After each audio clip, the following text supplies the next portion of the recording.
ఆదిలాబాద్ జిల్లా కేంద్రంలో మాంగు సమాజ్ ఆధ్వర్యంలో క్రాంతివీరు లాహుజీ సాల్వే చౌక్ లో 142వ వర్ధంతి వేడుకలు నిర్వహించారు. ఆయన చిత్రపటానికి పూలమాలలు వేసి నివాళులర్పించారు. ఆయన పోరాట పటిమను మాంగు సమాజం సభ్యులు కొనియాడారు. తరతరాలుగా మాంగు సమాజం అణచివేతకు గురవుతుందని అన్నారు. ప్రభుత్వ సంక్షేమ పథకాలకు నోచుకోలేకపోతున్నామన్నారు.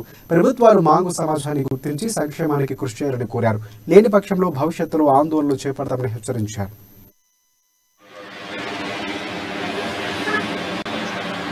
ఆదిలాబాద్ పట్టణ కేంద్రంలో 142వ వర్ధంతి సందర్భంగా మాంగ్ సమాజం మొత్తం ఆదిలాబాద్ జిల్లా కేంద్రంలో లౌజీ చౌక్లో రావడం జరిగింది.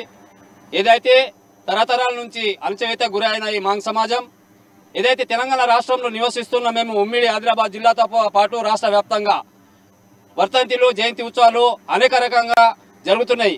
ఈ కార్యక్రమంలో రాష్ట్ర అధ్యక్షులైన రాంటెడి వాసుదేవ్ ఆధ్వర్యంలో రాష్ట్ర వ్యాప్తంగా కార్యక్రమం చేపట్టడం జరుగుతుంది.